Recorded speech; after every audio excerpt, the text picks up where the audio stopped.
Hello, sword people. Welcome to the Sword Guy podcast.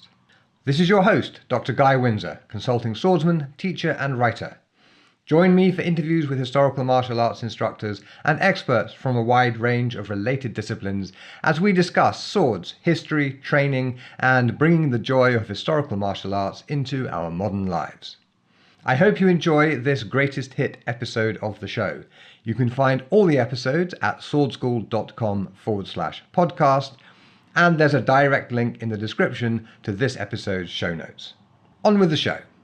I'm here today with Romana Shemayev, who is an American songwriter and performer, translator of contemporary Russian poetry, and one of the founders of Bent Blades, which is a gathering of historical European martial arts enthusiasts who study German longsword fencing according to the principles of Johannes Liechtenauer. Now, without further ado, Romana, welcome to the show.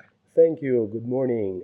It's nice to meet you. Likewise. Just I to orient about everybody. you, and I'm sorry to have missed your seminar that you did in Madison.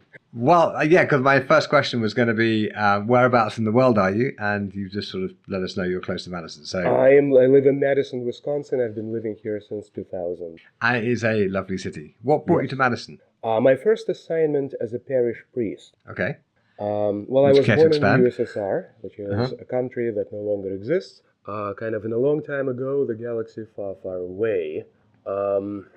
I came to this country in '93, right after collapse, to study theology and to become a priest. I joined Order, the Great, based in Chicago. I studied and lived in for almost years. I was ordained in 2000 and sent on my first assignment to Madison. That's how I ended up here. Subsequently, I left, obviously. Why, obviously? Well, because I'm here talking to you in a very different capacity.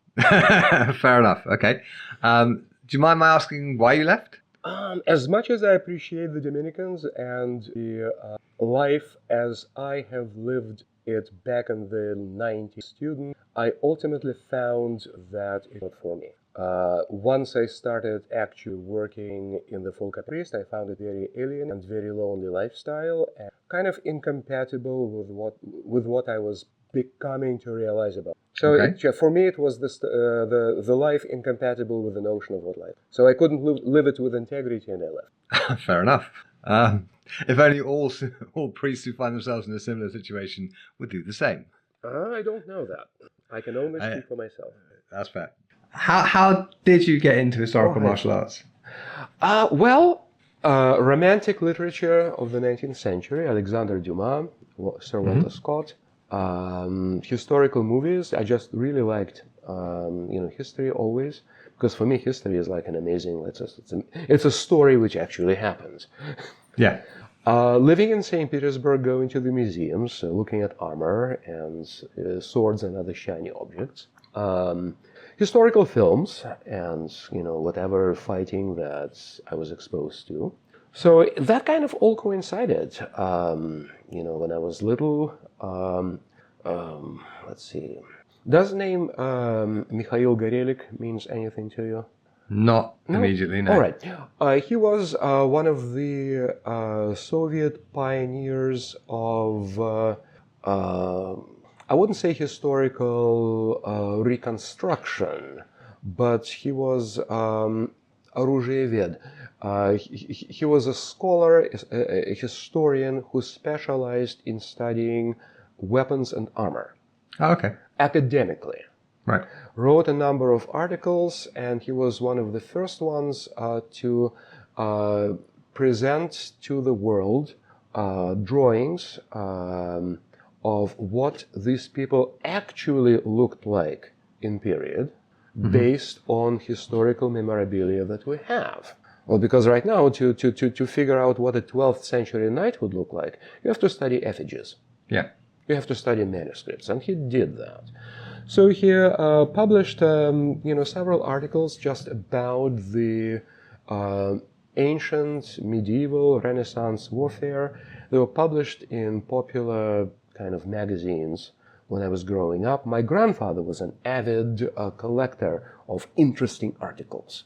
Like I have binders of my stuff. He had binders with the stuff which you'd clip out and glue together in a homemade book, like interesting articles. And he had this portfolio, which called interesting articles. And one of them was this Mikhail Gorelik's study about knights. And very detailed, very comprehensive, and very scholarly kind of presentation of what knights were and what was knighthood in itself and what was the world around it and how they functioned and how they fought ostensibly based on what we know and how they looked from the 9th century to the beginning of the 17th. Like, this is the evolution of European armor. Like, this is how it this is how it all worked. This is how much it cost.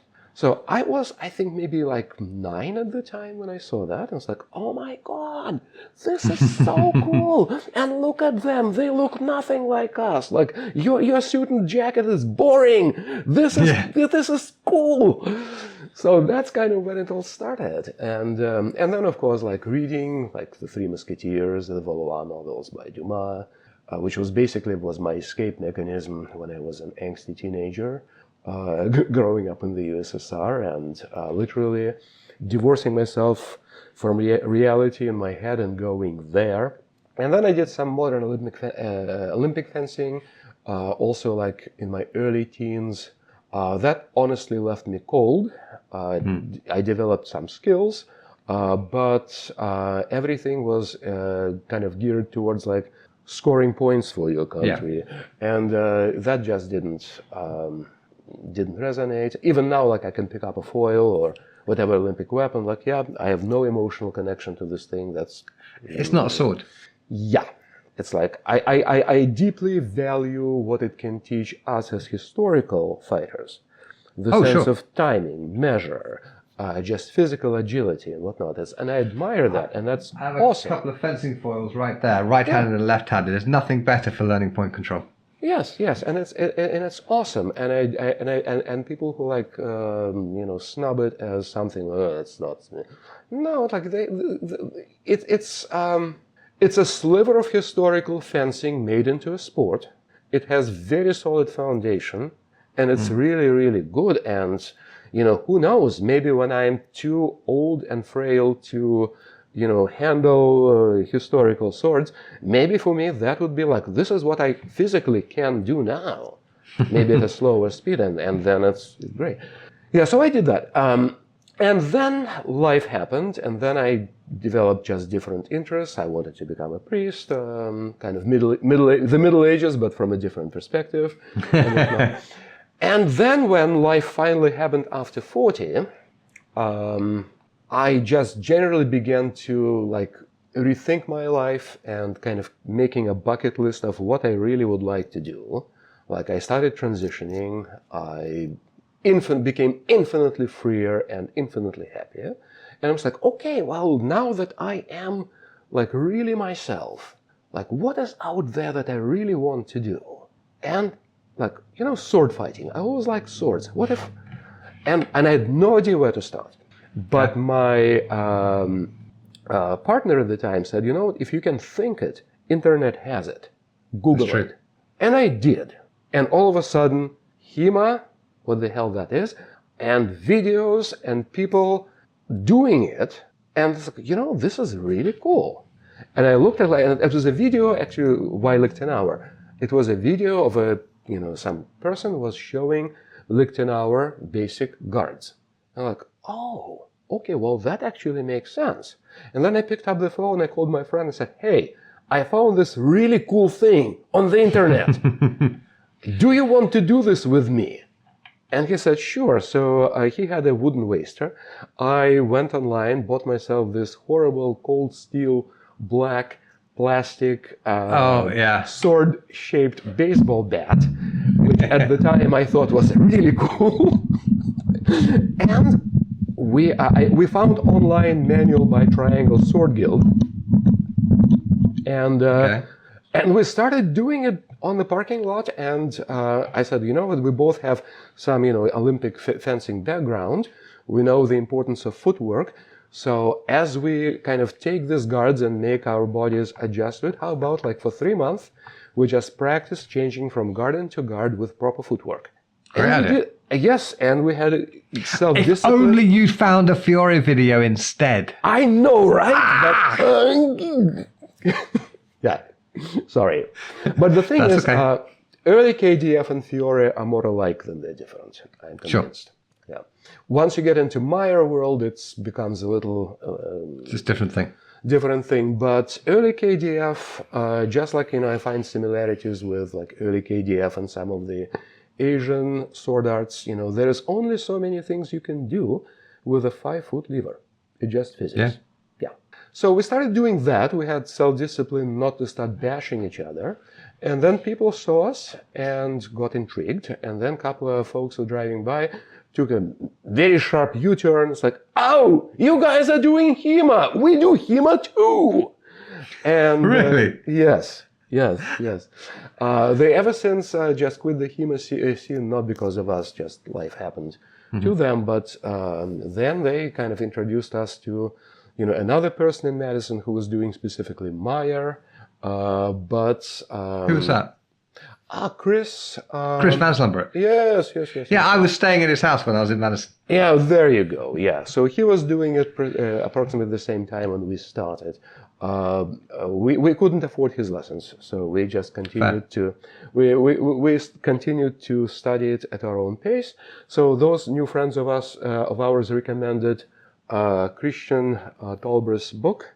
Yep. Which has been our staple. It's very well loved, very well worn. So that's in St. George's name. Yes, in St. George's That's name. a very good book. Yes, it has a lot of rain stains and whatnot. And as a little feral group of friends who just got together in a park to do things, that was our staple to study from. So we became self-taught essentially, and then all the correction and adjustments happened through like going to the tournaments, talking to the right people, watching YouTube videos, and we're like almost 10 years old at this point.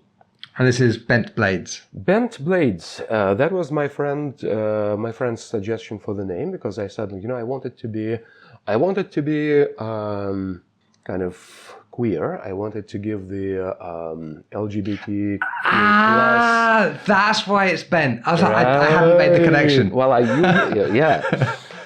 Okay. Right, but I also don't want it to be like, the like on your nose. Yeah. It's subtle enough that I missed it. Yeah. Because when I bend blades, I think, okay, like I hit something with a rapier a bit too hard. Well, yes, and a bent, and that's one of them, and another is like, it's it's that. So that's right. Fair enough. Yeah, and we take pride that being kind of very inclusive. We have a lot of trans people with us, lots of LGBTQA plus people. We kind of specifically advertise that by like no MAGA, no Nazis, no anti-vaxxers are allowed. And guess what? That's a marvelous filter. Yeah. Yeah. And then all the, progressive LGBT people come to you. That's great. So is it actually like a formally constituted like non-profit making organization, or is it just an unofficial group of people? It's an unofficial group of people. We're a club in the HEMA world because that's the linguo HEMA operates with. Yeah. But no, we have no legal standing. We're not a formal organization of any kind. And it's because, we want it to be affordable.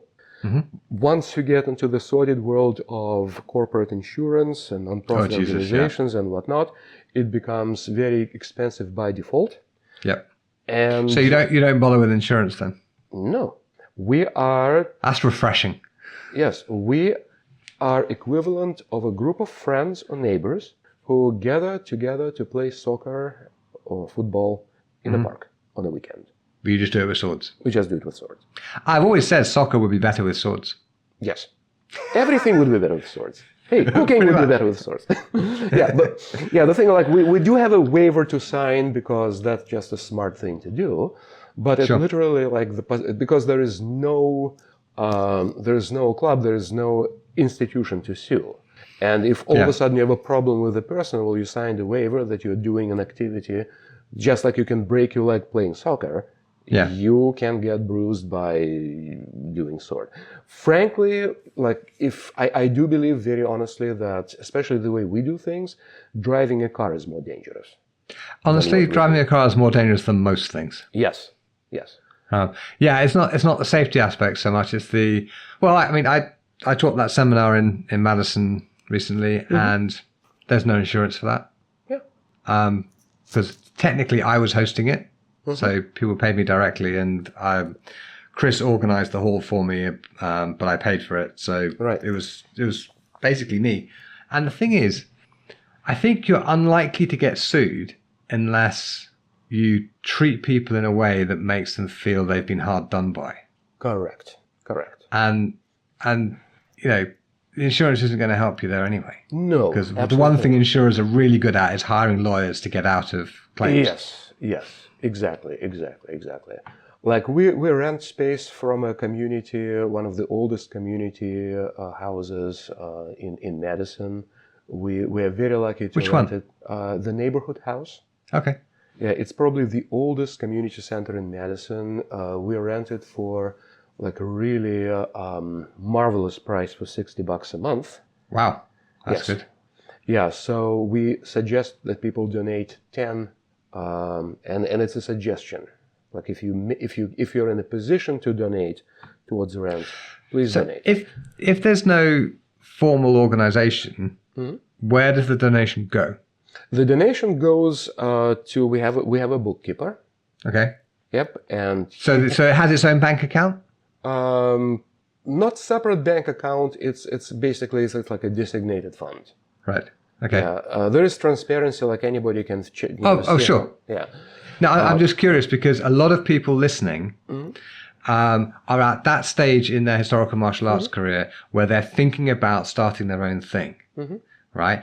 And you may be the first person we've had on the show who has been running a completely informal, very low barrier to entry, very little in the way of paperwork but it's been going for 10 years. Yes. Right. So I'm digging into the details because I think it may be particularly useful for some of the listeners to get like some depth on exactly how all of that nitty-gritty works, so they can see it doesn't have to be a 501c or whatever you call it over there, or a limited liability company or whatever else. Yeah. So basically what it is that my husband Rowan cuts the check to the neighborhood house every month. Right. Just like I used to before Rowan became our administrator. Right. It's people donate. Whoever can donate, give him $10. Right. Okay. He has, and that works. It literally call it a jar. It just goes in a jar. Right. And then it becomes like, okay, well, if we have surplus, people can check what the surplus is. Yeah. And then it's like, okay, well, if if all of a sudden we become feral again and we need to find a new place, well, there is a little money already donated towards that. Like, or you could decide to buy some loaner gear or something like that. Loaner gear right now, like I, in 10 years, collected more stuff than I know what to do with. So, but yes, if we were to go that route, the question is, well, where it's going to be stored and who's going to haul it? Yeah. So one of the reasons I got my own SAL within months of turning professional and moving to Finland, I mean, literally, I moved to Finland on the 17th, arrived on the 15th of March. The first class was on the 17th of March. And on the 1st of June, I moved into a permanent space that I had found because I did not want to haul other people's weapons around all over the place. Yes. Yeah, and then it's also like if somebody is in a position when they literally cannot donate, and times are tough for many people, it's a luxury. Well, then guess what? You're covered. Don't sweat it. Your presence is more important than $10 that you would otherwise donate. My friend Jessica Finley, she has a sweetheart deal on a rental space. So she has a permanent training space, which is fantastic. Yes. And she does like private lessons and classes and whatever, and it's all by donation. She doesn't set fees or anything. Yeah. Just there's a note with a QR code or whatever, and people donate as much as they want, and it seems to work. Yes. Yes, it does work. And the thing, like, if you find the right arrangement, it certainly works marvelously. I think also find the right people. Yes, you have to find the right. Yeah. Well, the thing is, like, if we were feral like we were before, before we moved to the neighborhood house, we were what I call a feral club. We met when the weather allowed in a designated park. Well, then there is absolutely no donation because there is nothing to donate forward to. Parks are free. Yeah. That's the only thing. The reason we need the money is to pay the rent. Otherwise, like I honestly don't like. I value my time. Trust me. I value my time, but I take a huge delight in doing what I do. I said before, what I do, even when it benefits other people, I do for me. That's why it works. Sure. Yeah, that's why it works. So, and I tell people up front, like, you know what, I don't call myself an instructor, although by default, I do instruct a lot. Yeah. But I don't call myself that because I think it's unnecessary. I think it creates a very different dynamic that I don't want. Sure. I tell people, you know what, I'm a fraud. If you want to know what I am, I'll tell you right now, I'm a fraud. Okay. I cannot say with integrity that I know how it was done. I can tell you that I have deduced by trial and error some idea how it might have been done, or what we think historical sword fighting might well have been. Based on this, it's woefully incomplete. We don't have any oral tradition. There is a lot of assumption in this text that you already know hell of a lot before they go into what they're talking about. Therefore, we're engaging into communal interpretation of the source available to us. I just happen to be the person who read 1 or 2 pages ahead of you, and we're going to do it together and make it happen. Okay. I did not go back in time to train with Liechtenauer or Fiore Peter von Danzig. Therefore, I cannot call myself an instructor with the same integrity as a fencing coach in the modern Olympic fencing who has studied in a certain framework, in a tradition, under a coach with a very developed way of doing things. And this is a complete anarchy, and it's in its infancy, and we're just trying to do it together. That's it. It's a very historical martial arts way of doing things. Yeah. This is the most bootstrappy martial arts I've ever been anywhere near. It's great. So excellent. Now, I have some questions that I ask all my guests. And the first of which is, what's the best idea you haven't acted on yet? The best idea, I thought long and hard about that. I think the best idea I have not acted on yet is to separate the beginners from the advanced. Okay. We simply do not have the time and the luxury to do that because we meet once a week for 2 hours. Right. Yeah, that's tricky. It's very tricky, and the transient nature of bent blades is such that you never know what the ratio of beginners versus advanced will be there.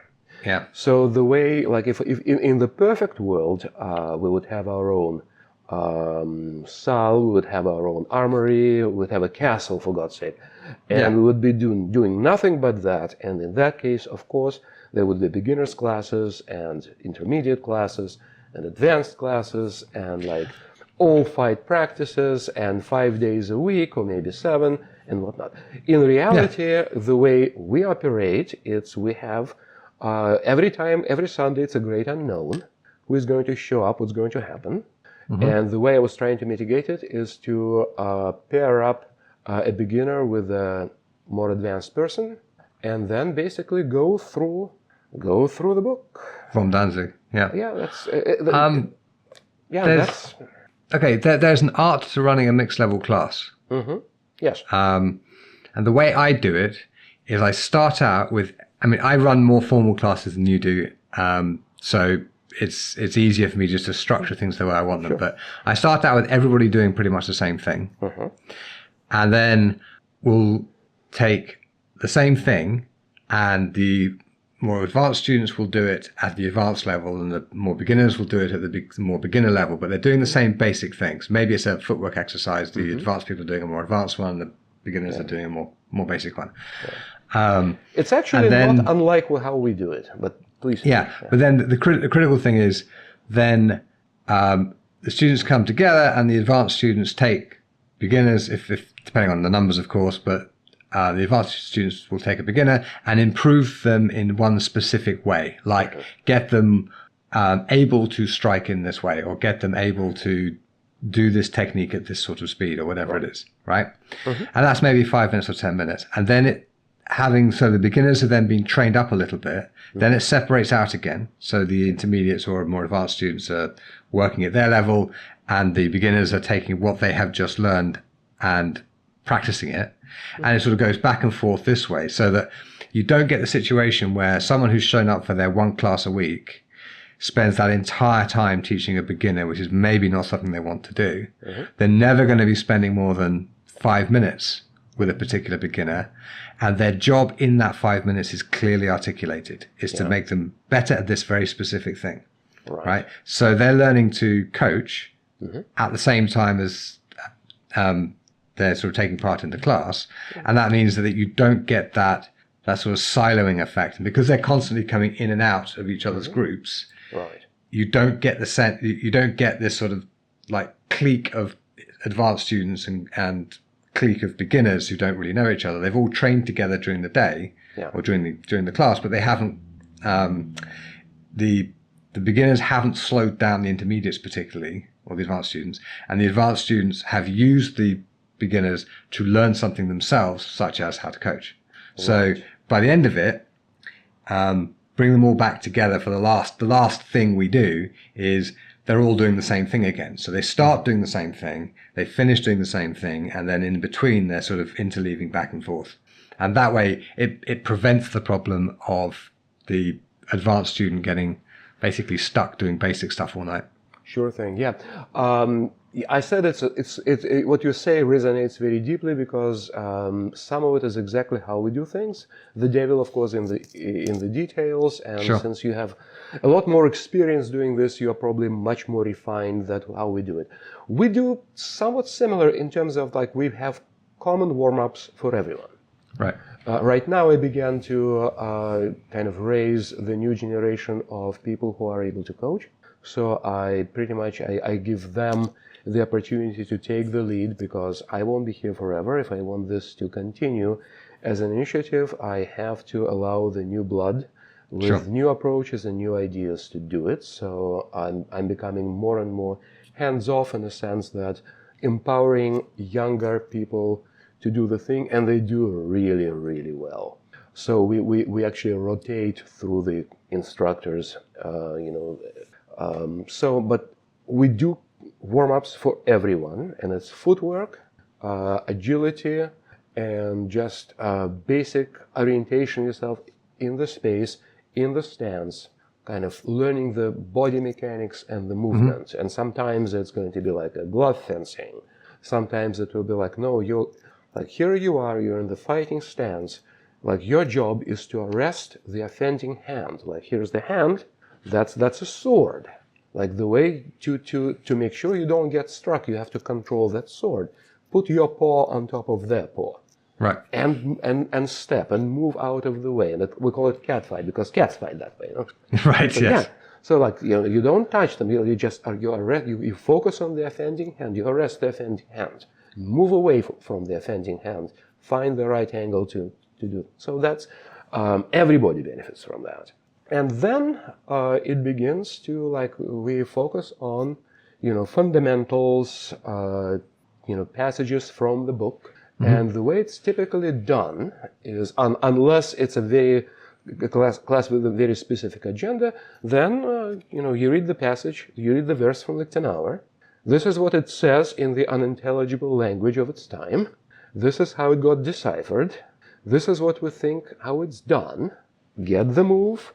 Repeat the move, advance with the beginners, and then hone it, and then and make it your own, and just go through the book like that, and then come back to the fundamentals, because every fundamentals win fights.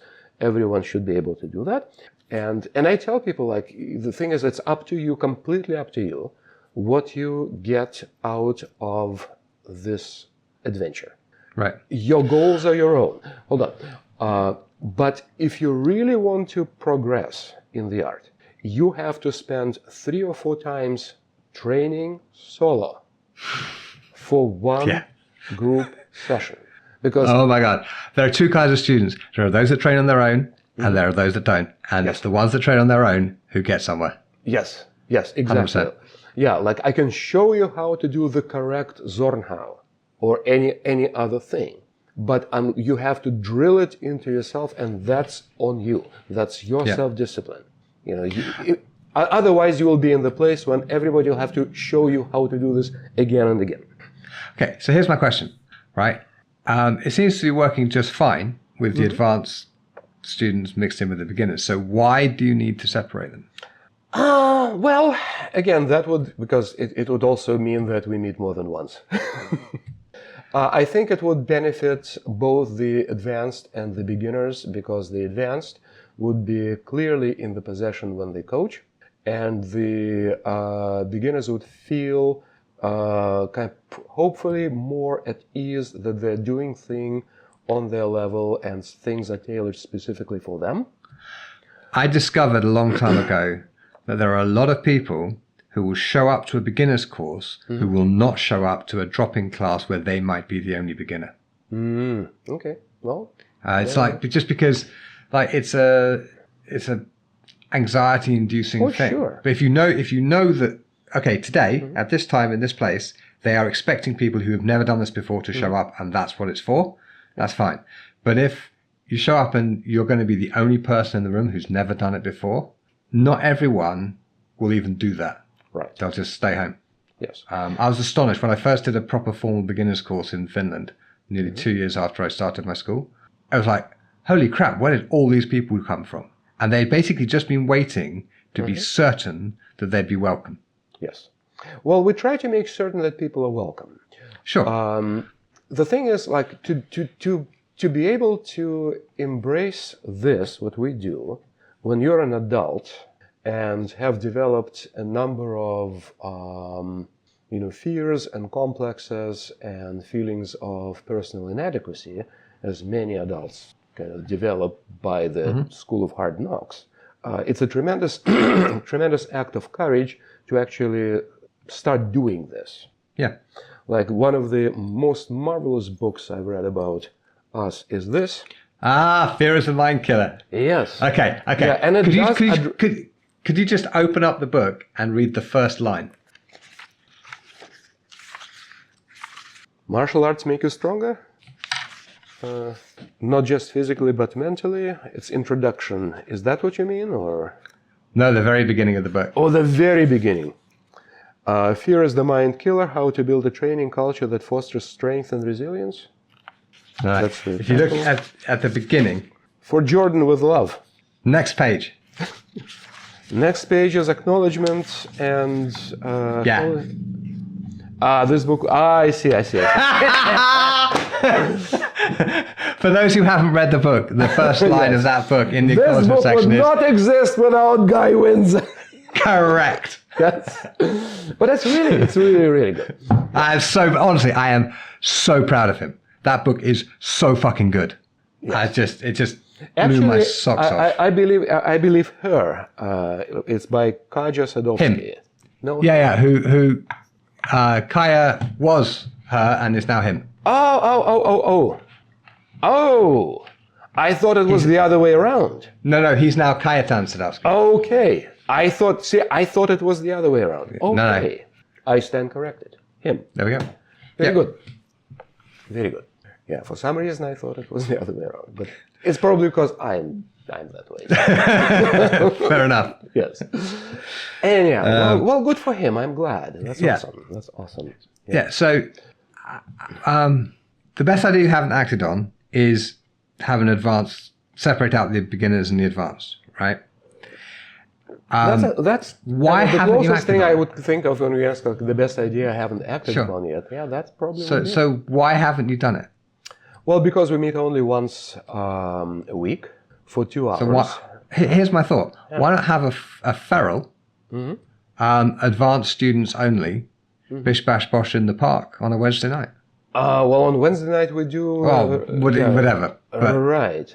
I mean, the thing is, it's not as easy because people have jobs, people have other things. Like I do things, I fence rapier with the SCA on the Wednesday night. okay. And some people come to that, but it's a very different outfit. Sure. The issue is the time and the availability, and it's a fringe hobby for no money, and there are other things we do. Fair enough. Okay. All right. So speaking of money, if somebody Yes. gave you $1 million or similar enormous sum of money Yes. to spend improving historical martial arts worldwide, how would you spend the money? Well, that is a noodle scratcher because, first of all, I don't know international HEMA scene well enough to know what it needs and how to improve it. Second, Well, $1 it doesn't million. have to be worldwide. I mean, you can narrow the scope if you Well, wish. you specifically said worldwide, so that's I did, but it's Yeah. okay. But the money isn't real, so you can adjust the question how you like. Right. Also, $1 million. Let's be real.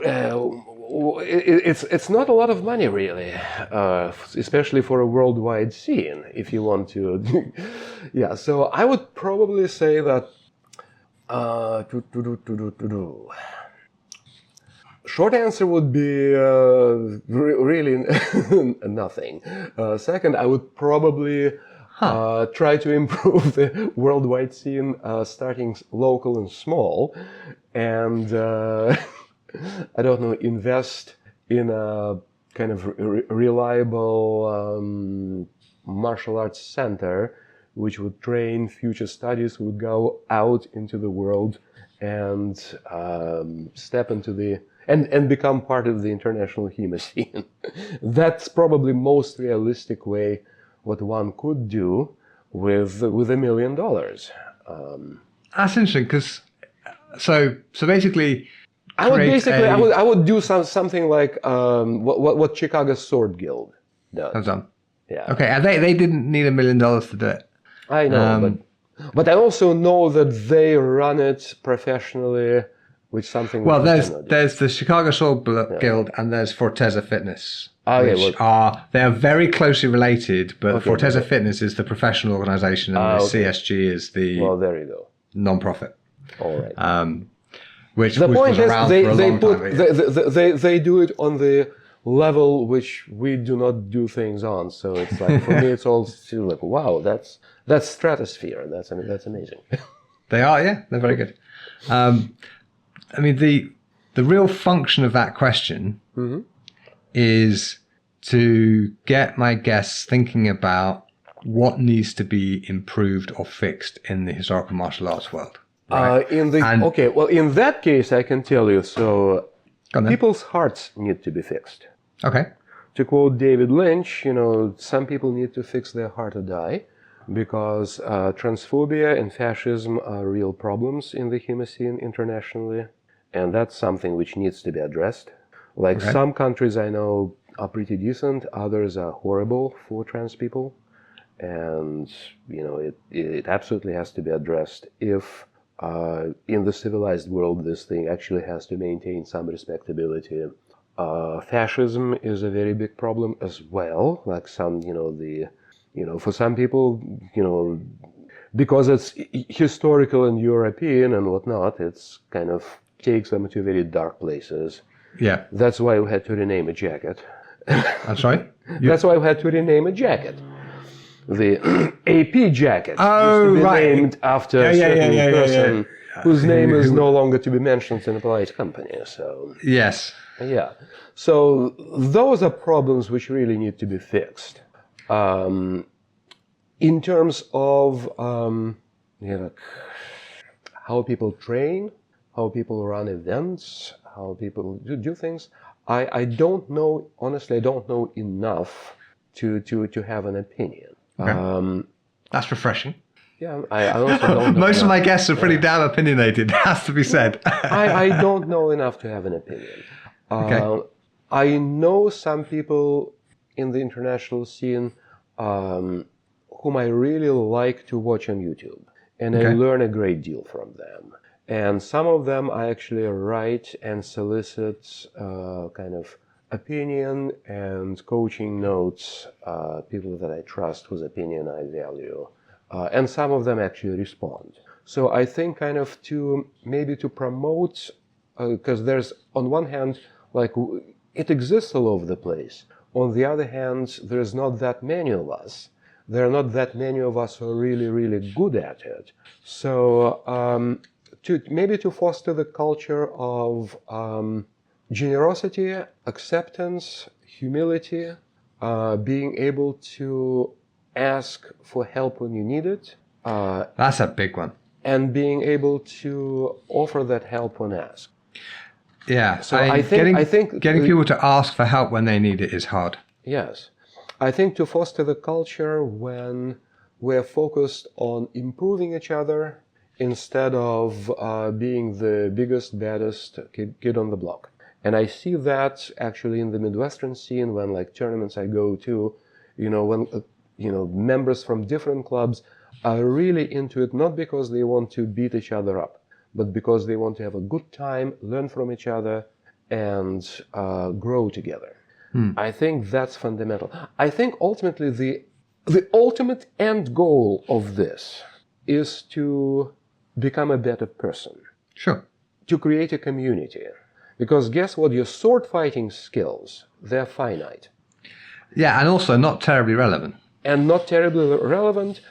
And your sword fighting skills will not stay with you. But what will stay with you is the feeling of community, is the friendships and the relationships you built. It's how you felt doing this. I think that's the most valuable thing that we can take from it. And I think that's what probably internationally we should focus on, because if we do this without a goal of making the world a better place, then why do we do it? Yeah. Then why? Why do I do what I do when I do it? Like anybody can pick up a sword and hit another person with it. That is it's not terribly difficult. It's not hard. It's much harder to create a culture when you grow together and better yourself. So you were born in the USSR, and according to your bio, you bring the dissident art of pre-Glasnost USSR to American audiences. So how did that come about? Well, I do believe that the music we listen to when we're teenagers is the kind of music that stays with us for the rest of our lives. So Agreed. I listen to a lot of kind of semi-underground, alternative, dissident recordings of the artists which were either banned or not specifically promoted widely as poets and singers. So that is probably where kind of that rebellious dissident streak comes in. Another thing is like, what do you consider dissident? Because one thing is, there are several ways to be a dissident. Some of the artists I try to emulate, and also whose stuff I translate, they would not necessarily call themselves dissident in the sense that they were intentional, rabble rousers. But they addressed forbidden topics. They spoke when they were not supposed to speak. They ruffled feathers which were best left unruffled. So if that makes one a dissident, then they were. I focus mainly on the poetry of Vladimir Vysotsky. He's kind of a Russian Bob Dylan. Okay. He lived and worked in the kind of 60s and 70s. He was born in 1938. He passed away in 1980. So his kind of creative period of writing, singing, acting. He was a professional actor. Falls kind of very late 50s and all the way into the 1980s. So he would not call himself a dissident. In fact, he publicly said, I believe, actually on an American radio at one point when he was interviewed by 60 Minutes once in his life, that he said, "Oh no, I'm not a dissident in any way, shape, or form. However, I'm going to show you what he wrote, and you will see that it really falls into dissident camp in one way or another, because he dared to talk about stuff nobody dared to talk about." So do you think he was basically stating on American 60 Minutes that he's not a dissident so that the Russian authorities will let him speak on American radio? It's quite possible. Or do you think he was just... He very well may have been very cautious and tried to kind of, Because it's not not to get in normal. too much trouble. Yeah, it's not normal for someone who's considered to be a Russian dissident in the 1960s or 70s to Right. end up on radio in America. That's Correct. unusual. Well, his life story is kind of interesting because he was born to a French citizen of a Russian origin. So, and she, in order to facilitate his travel abroad, actually joined the French Communist Party, and that allowed her to come over to the USSR pretty much unchecked and unchallenged, and allowed him to travel abroad like no one else would in his time in the USSR. And Okay. he also took great liberties because he was truly a free person living in an unfree country. So he wouldn't ask permission. He would just do. And he Right. would rely on the old maxim that it's better to ask forgiveness than permission. So some of his traveling, like to America and to Mexico, they were actually unsanctioned. Really? Yes. And then the authorities were like, we don't know who authorized that. Probably it was authorized because he's doing this, and you can't do this stuff unauthorized, but we don't know who did this. And in fact, no, Okay. he did it himself. Right. So My that, kind in of a sense, guy, that kind yeah. of defiance, in a sense, is a form of dissidence. Absolutely. And I'm surprised that they didn't kill him. Well, no, they did not kill him, but he really was not promoted as well as he really wanted to be. First of all, he was not published at all. Right. They did not publish his poems in a written form in any way. There was no book of his stuff until he died. Second, the authorities were really divided about him. Okay. Because it really felt 50. Brezhnev loved him. That helps. Yes, that helps a lot. He loved him to the point that he invited him to perform a small concert for him while he was hospitalized, like over the phone. Wow. Yes. So Brezhnev loved him and others didn't. And because the higher ups were so divided about him, the middle management of the party apparatus and whatnot, they kind of tried not to suppress him on one hand and not to give him too much freedom on the other hand. Right. So okay. he kind of managed to survive that way. He did a very good job killing himself. Okay. Yes, Drinking because drugs. he was an alcoholic, and he ended up also as a drug addict. So Right. no wonder he died aged 42. Yeah, very sad, but that's fairly Very, common. very sad. And I think that his alcoholism and drug addiction ultimately were caused because it was super hard for him to be free in an unfree country. And to Right. constantly deal with, it was like death by thousand cuts when you're really not allowed to do what you would like to do. Yeah. Like most of his concerts that he performed all around the USSR were sort of unsanctioned or semi-sanctioned. So it Okay. was a very risky business to do because everything had to be sanctioned in that country. But people Right. don't So- understand that today. But So how did you come across his work? bootleg, recordings, the Okay. good old-fashioned, huge, those rolls of tape that you fed. Oh, like tape to tape. Yeah, tape to Wow. yes, I'm like yes. old That's- school. That's how Okay. his work was disseminated. And then only after the perestroika, they started to publish they kind of make his stuff into albums. And they found recordings that he made abroad and home concerts with friends, and they started putting them on vinyl.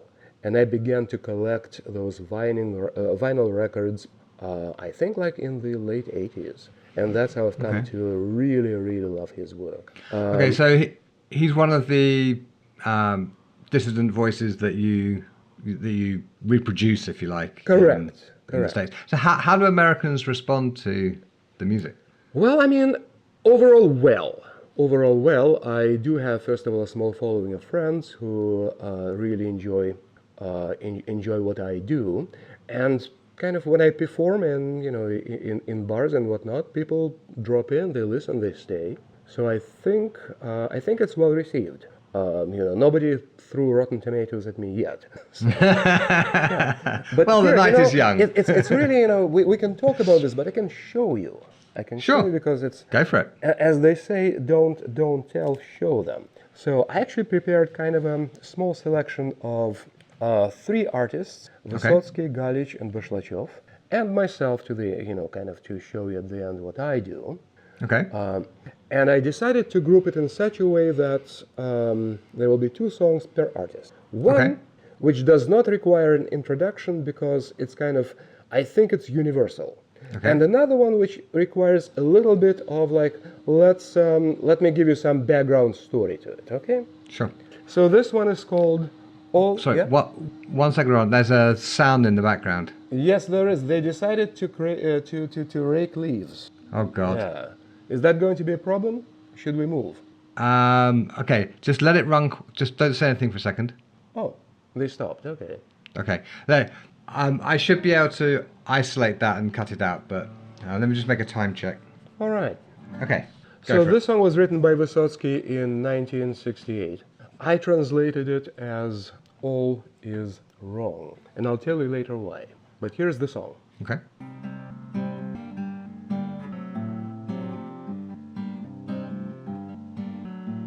Light is burning through the night.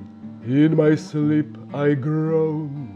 Wait, my dear, please just wait, wait until tomorrow.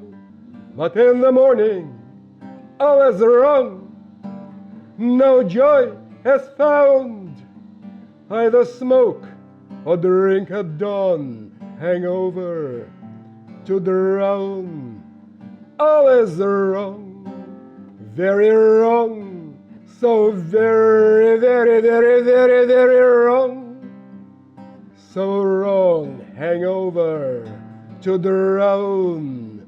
Pubs are bursting at the seams, wine, gold, and crimson. For the foolish, paradise, but for me, a prison.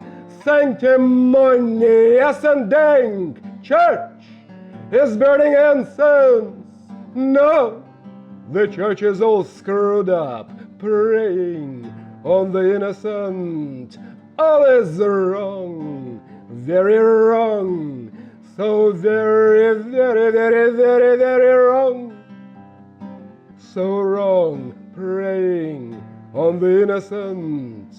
I run fast upon a hill, craving fresher air, on a hill at rest and still, solemn and tall and fair. I would gladly be a vine climbing up to heaven, but water does not turn to wine. Dough has lost its leaven. All is wrong, very wrong. All is very, very, very, very, very wrong. So wrong. Dough has lost its leaven. Through the fields, along the shore of a lazy river, God is dead and nothing more. A lonely road, spring fever, and the forest, thick and wild, demons lurk in darkness.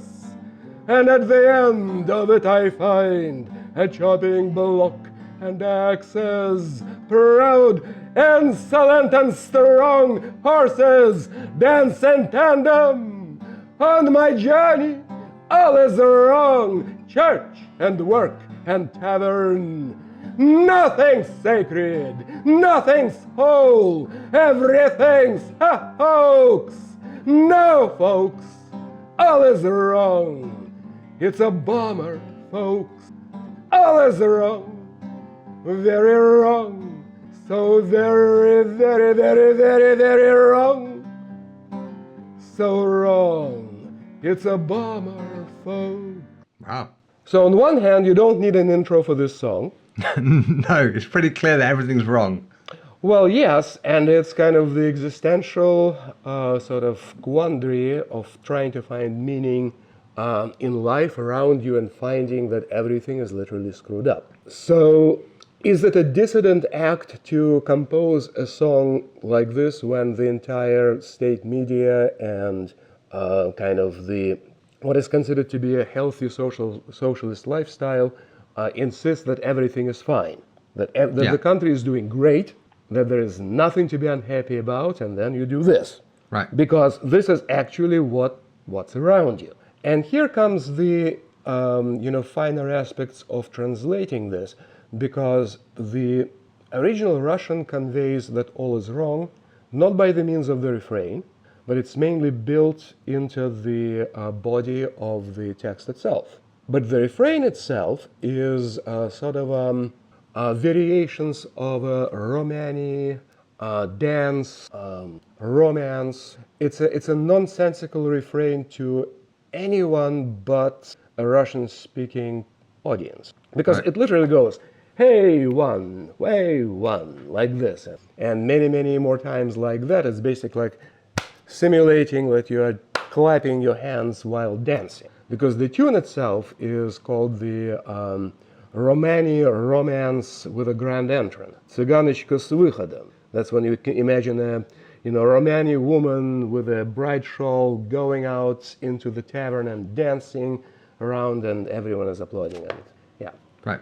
So, the French translation of this song, which was done while Vysotsky was alive, translated the refrain as Rien ne va, plus rien ne va. And I decided to take that as an inspiration for my translation, because Rien ne va means in French, things don't go well. Yeah, nothing's Always working. Yeah. Yeah. Okay. So that's an interesting from the translator's perspective, because at that point you're not actually translating the Russian in terms of what the words actually mean. You're translating the sense of the song itself and creating a new refrain that will make sense to the audience in the language group to which you're aiming. So English speakers will Well, as a understand it. translator of sources, you should know that any translator is an interpreter. Yeah, of Because course. you have to interpret the original source and make it palatable for a different audience. So you have to be faithful to the text on one hand. On the other hand, you have to be even more faithful to the actual meaning. And if you get too hung up on the text says this, that actually can be nonsensical in a literal translation word to word. Sure. But then the purpose of translating the song into English is so you can sing it in English to English speakers. Absolutely. And that Whereas- adds another layer of complexity. You have It to does. find the right Yeah. beat.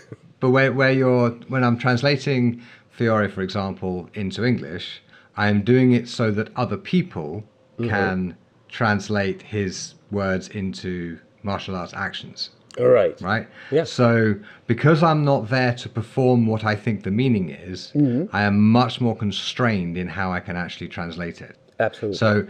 So I have arguments with fellow translators who I feel put too much interpretation into the translation and don't just repeat what the person said just in the new language. Right. And sometimes we come across phrases that just don't have a meaning in English. We don't know what they mean. For example, Vadi at one point says, and understand this, which is a steelyard's trace, un tracto di stadera. Yeah. A steelyard is a thing for measuring weight. A trace on the steelyard is probably the gradations on the scale of which the weight is measured. But angrastus, which is a steelyard's trace, it could mean it's a very small and simple thing, or it could mean it is super important to be very accurate, or nobody knows, because the phrase is so disused. So I just translate it as, which is a steelyard's trace, and put a footnote saying, we don't actually know what this means, but this is what it says. Right. But the thing But that doesn't work in a song. You can do that when you're singing. What kind of the historical sources for fencing, unless you're talking like philosophical bodies of literature, for example, on destrezza, when to get to the sword part and how to do things, you have to go through like several chapters of philosophy, or how philosophy was understood in the 16th century by that particular author. But things like Fiore, I'm not very familiar with Fiore, so I'm really not the authority on that. But you take like Peter von Danzig or Ringek, it's pretty much, it's like paint by number, how to Do this, do that. Yeah, how to put your TV together and set it up. Yeah, do this, if this, then that, and then figure it out. And Yes. right, so it's a very different literature. With poetry, as I said, you have to be mindful of the text and keep the integrity of the text. You have to convey the meaning, and the meaning really ought to prevail because, as I said, you cannot sometimes give a word-to-word translation. It just will be, first of all, very poorly understood, and it won't sound right. Right. And then you have to find the right measure. And Yeah, then I've translated some bits of Fiore into verse. Right. Ooh, I would love to see that. I will happily send it to you. Oh, please do. I have a whole booklet of mnemonic verses on Fiore, and it started out by taking one particular little paragraph, recognizing it had about the right amount of information for a sonnet, and then translating it and then transforming the translation into a sonnet. And that was I couldn't publish that as a translation because it is too far away from the original to do what it needs to do as a translation for historical fencing people. But as an exercise in understanding the source text, it is fantastic. Yes. I will send you the Armazari Vadimikam. Let me just make a little note. Please. Yes.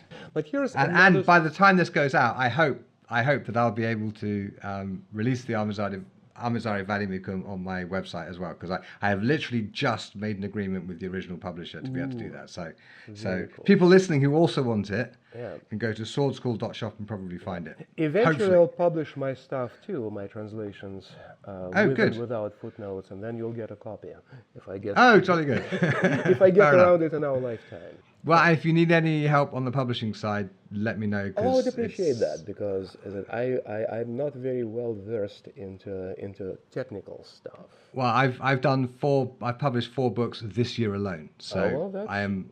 It's a solved problem from the technical perspective. For you, this is a job. For me, this is a hobby.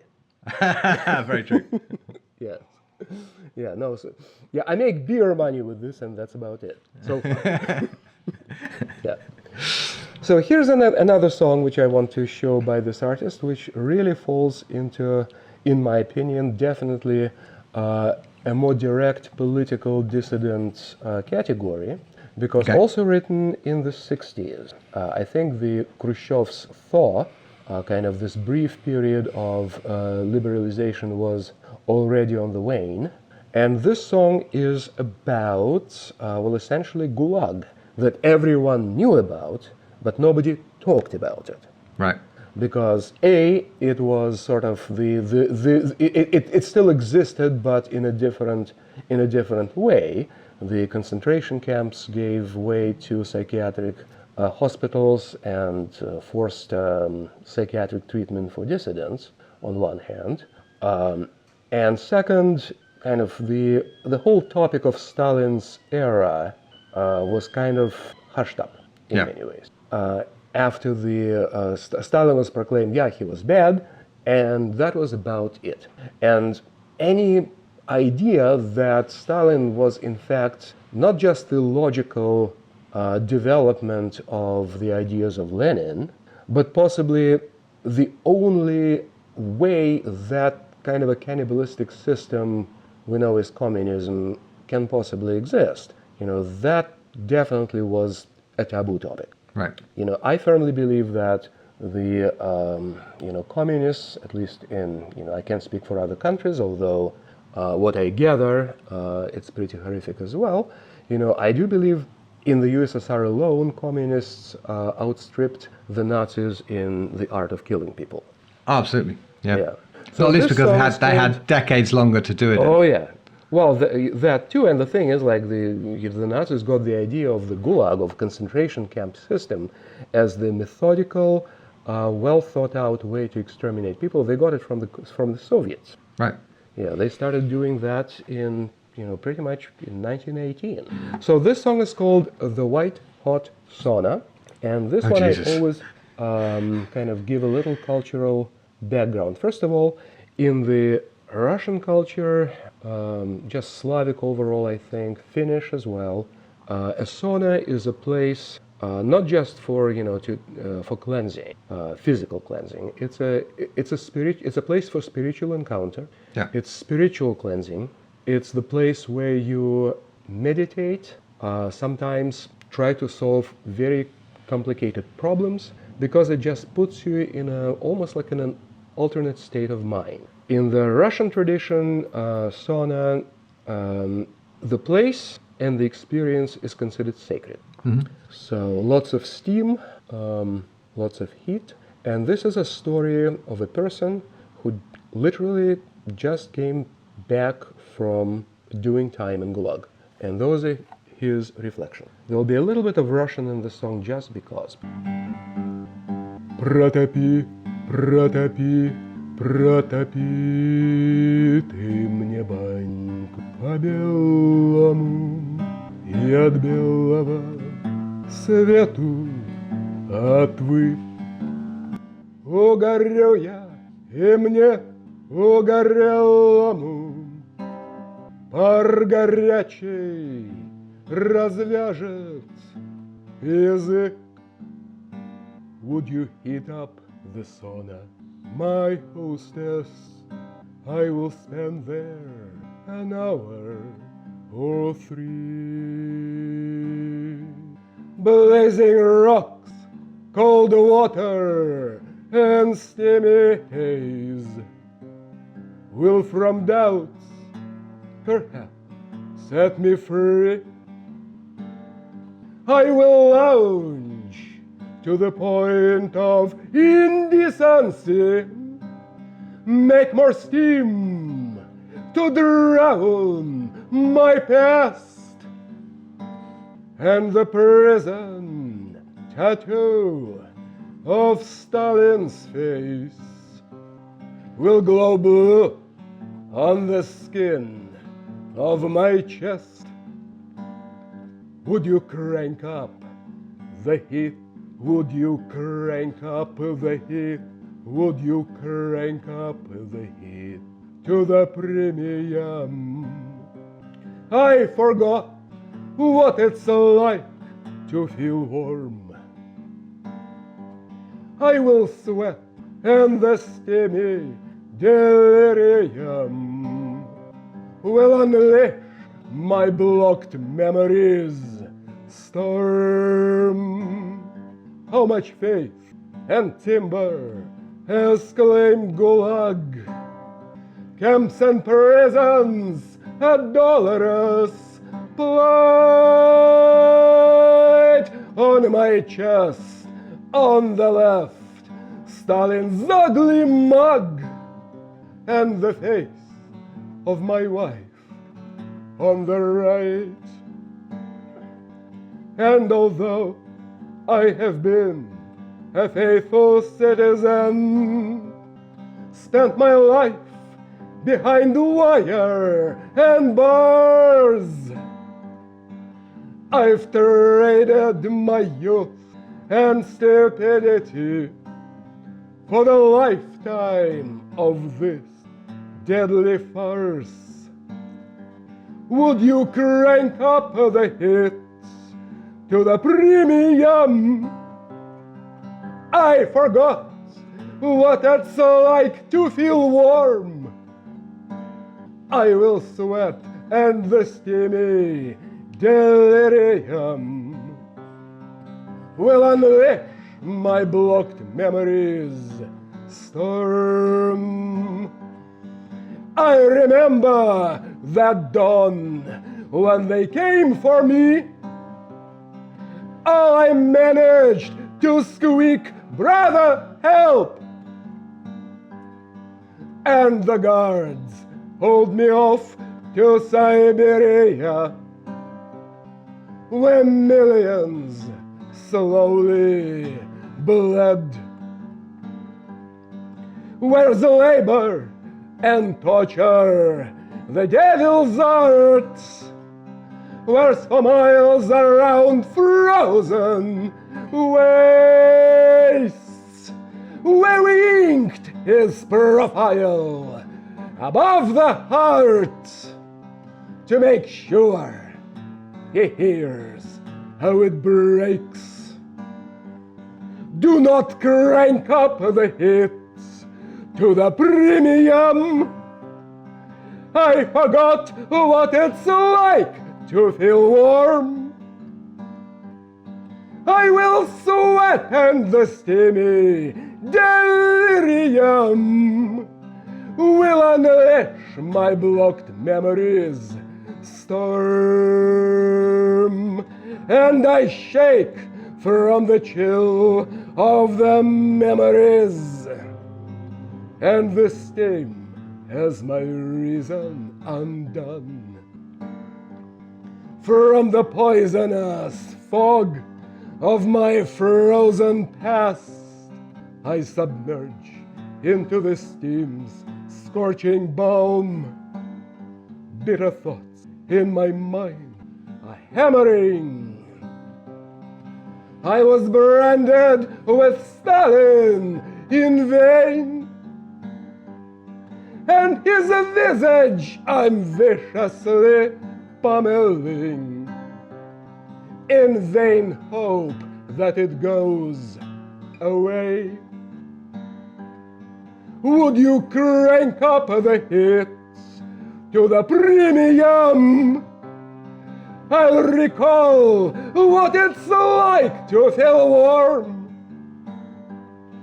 I will sweat and the steamy delirium will unleash my blocked memories storm. Would you crank up? Please don't. Would you crank up? Please don't. Would you crank up the hits to the premium? I forgot what it's like to feel warm. I will sweat and the steamy delirium will unleash my blocked memories storm. Протопи, не топи, протопи, не топи, протопи, не топи, протопи. That was a revolutionary song at the time. I can see. Okay. I'm not used to having that sort of thing on my show, so I'm not quite sure how to follow it. Well, let me tell you about another artist that I translate, not as much, because he wasn't, first of all, he wasn't as prolific. Second, he's a little bit less universal in a sense. Like Vysotsky left behind over 700 finished poems and songs. So if you noticed, his poetic style is kind of fairly colloquial, and I try to kind of do that. Like, we don't really say things in a polite society sometimes the way he would put it, but he did intentionally to kind of make it really relatable to the people. The other one is Alexander Galich. They overlapped. He's a little older in age. He was born, I think, in 1918 and passed away in 1971. He was killed. I swear to God, he was exiled from the country, and then I believe he was killed. At least that's the most up-to-date version of how he died. I think they staged his death as an accident by electrocution, but I don't think that was. But the thing is, he was very outspoken, very decidedly anti-establishment, anti-Soviet, in a sense that he really fought the regime with his pen and with his guitar. And in his particular case, you could say that, yes, this machine kills fascists, and that he was trying to do that. Not only he mercilessly poked fun at the regime, and I'll sing one of his kind of funniest songs. And I probably should start with that, because just to give us a little more of a reprise. It's a very tongue-in-cheek song. And I always sing it to younger audiences because, the people throw Marxism and Karl Marx's ideas around without, I think, fully realizing what they actually mean and what they can lead to. So this song is written by Alexander Galich in the 60s, and It is very deliberately poking fun at the root of it all, Karl Marx. In fact, the song has a preface, and the preface is a quote from Marx's Das Kapital. A specter haunts Europe, a specter of communism. It's called A Ballad of Surplus Value. So surplus value, in case our listeners do not know, it's a Marxist term, essentially, if I understand it correctly, for profit. This song employs several things. First of all, it's written in the 60s, so Stalin was dead, and yet the atmosphere of fear and surveillance did not subside. In the USSR, it was literally dangerous, for example, to have relatives abroad. That could have very negative consequences, especially if you kept in touch with them, because relatives abroad meant they live in capitalist countries. Capitalist countries were seen as scary, but very, very powerful. So the original song employs the term Fingalia for a fictional capitalist country, literally meaning a black eye. The country of a black eye, because it's very, very strong, very powerful. They'll kick your ass. So I translated that because there's really no way to translate that. I decided I'll be bold, and I translated that as a big dick land. Okay. Well, because it's big and powerful. Like what more do you need to indicate, strength and virility? Let me sing it, and then we'll talk about it. So a specter haunts communism, a specter haunts Europe, a specter haunts Europe, a specter of communism, Karl Marx. All my life I've been studying Marxism, like a holy writ, like a catechism. No screwing around, no fooling. I've read Das Kapital and Anti-During, every holiday filled with enthusiasm. I've dressed up like the specter of communism, and with zeal testified everywhere that Marxism is true, good, and fair. From A to Z, from A to Z, from A to Z. Am I crazy? Are you crazy? Who's not crazy? But what happened to me can't be crazier. I've purchased a portable radio, and that day I was on vacation. I've tuned into a classical station. They broadcasted that famous opera about Carmen and something and Papa, and I was just about to tune into a game, and the radio mentioned my name. Oh, what the hell, what the hell, oh, what the hell? You think it's swell? It isn't swell. It's so not swell. Dear citizen, I barely understand.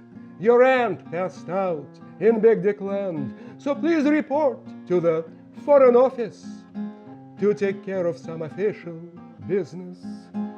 I rolled off my couch, petrified. This is bad, this is wrong, this is not all right. A slippery slope, very sketchy, it is just so scandalously not Marxist. Oh, what a shame, oh, what a shame, oh, what a shame. It's not a game, it is so lame, it is ill fame. I've spent the night racked with anxiety, a foreign aunt, and that's some notoriety. And my wife is crestfallen and restless. Stalin's dead, but they still can arrest you. And we packed a suitcase in the morning, just in case I'm bagged without warning. I arrive and I tremble in fear, and they greet me with smile and cheer. They laugh and jest, they laugh and jest, they laugh and jest, and I'm like an ornate guest. I guess right away they're calling a meeting for the last will and testament reading. I'm such and signed, mound and memory. Everything's worded so fancy and cleverly.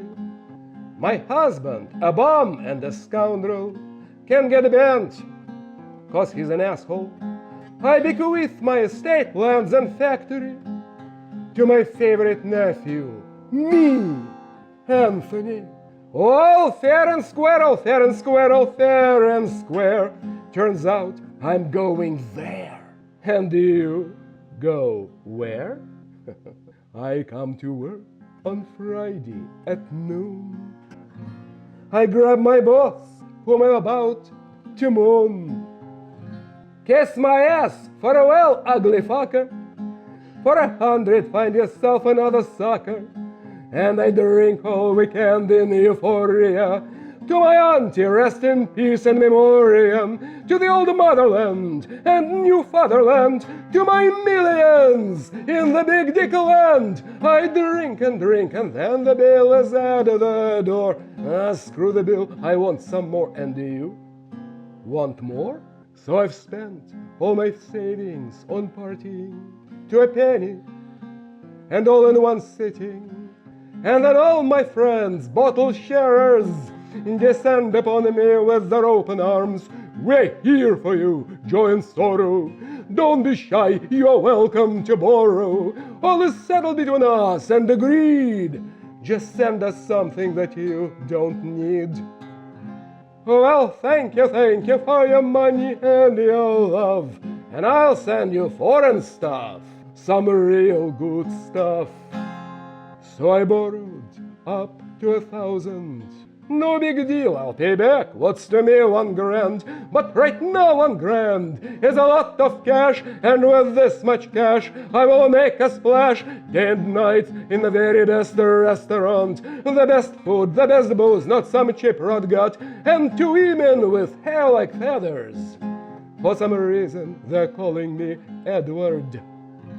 We feast all day, and then all night again, all night. And I'm all right, and you're all right. We're all right. Bacchanalia, wild and exclusive, went from Sunday to Sunday inclusive. I wake up in the evening on a Monday, sit in front of the TV in my undies. Something about the outer space, how we are ahead of the space race. And then we interrupt this broadcast to bring you important news from abroad.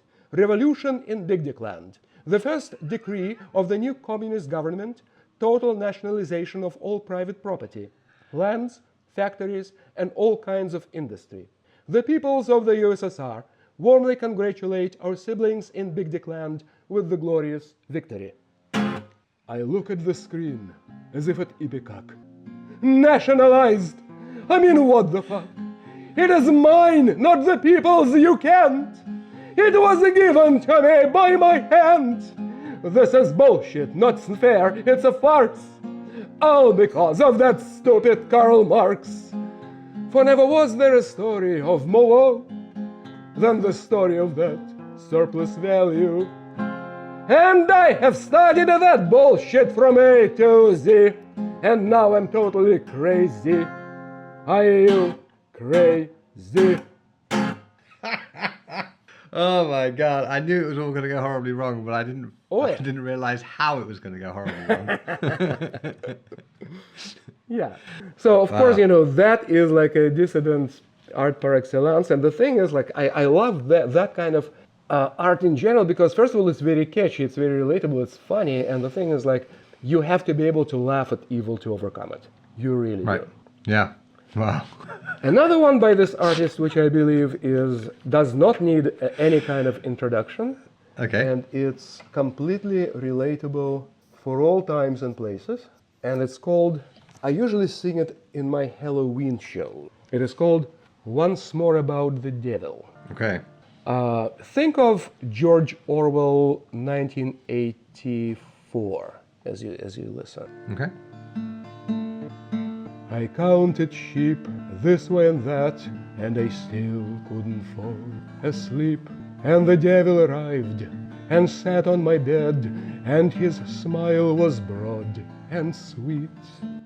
And the devil said, "How now, old friend? Let's be pals, what do you say to that?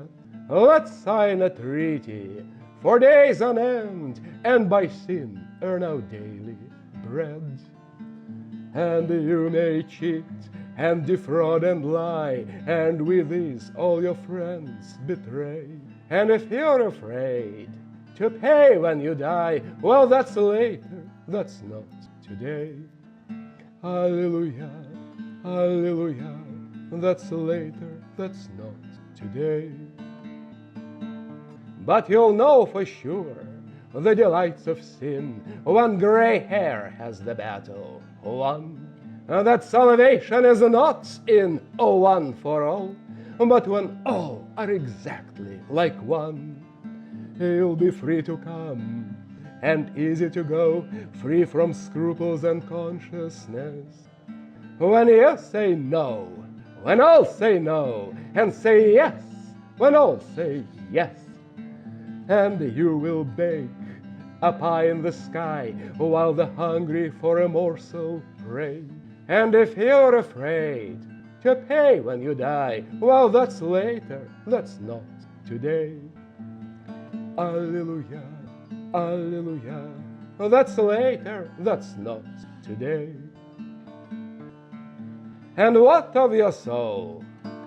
It ain't that much, and perhaps there ain't one at all. In our nuclear age, our Flintstone age, conscience cheaply sold and bought. And when we croak, what dreams may come then? Being good won't save you from dying. So there, my friend, just grab this pen and sign here on a dotted line. And the devil fell silent, and he sat still, looking calm and unearthly kind. Is it blood? I asked, as I took the quill. Just ink, the devil replied. Alleluia, alleluia, just ink, the devil replied. Okay, that's a bit different. Yeah. Yes. So, sorry, they're blowing leaves out there again. That's okay. Found the right time to do it. Never asked me. Yes, we did. Sorry, who wrote that one again? Alexander Galich, the same guy who wrote about the surplus value. Yeah. Yeah, Yeah, he was quite actually, different. he was a World War II veteran. He lived through the horror of Stalin's regime. He's seen Wow. it firsthand. He's seen it firsthand. So he knew what he was talking about. I mean, you can talk Yeah. about, the evil system and the oppressive regime, but at the same time, who wrote those reports which landed people in jail? Right. Who ratted each other out? Who wrote Everybody. 4 million reports on each other? Yeah. Just Yeah. ink. No need for blood. Ink. Yeah. It's horrible. Yeah, and it's the weird bureaucracy of it all. Mm-hmm. Like it's just as soon as a person is reduced to a piece of paper, it's much easier to make horrible things happen to them. Oh, absolutely. Absolutely, yeah. Yeah. So this is a newer piece which I translated. I just discovered this artist, a marvelous, interesting young man here. Passed away, like many artists, way too young. He was, I think, like in his mid-20s. But he left behind something amazing, and I just love him. And he resonates. Oops, I have to move my chair here. Okay. Oh. What's his name? Alexander Byshlachov passed away in the 80s, in the 1988, I think he died. Yeah, and he wrote this song, which I think is very relevant for today, considering the political climate especially. Okay. And that's kind of where, if you want dissident art, this is about as dissident as it can get. Okay. It's called The Total Watchman.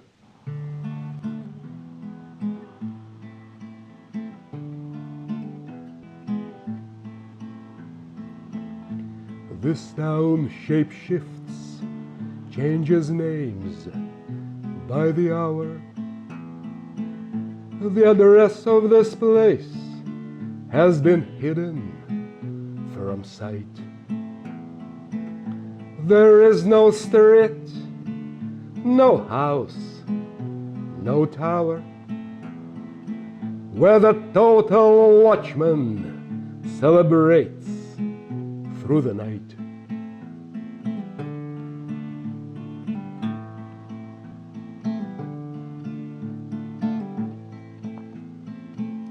His nondescript, icy hands in his pockets, his loaded spring, his silent and stern, a tornado of dust on the plain of red carpets.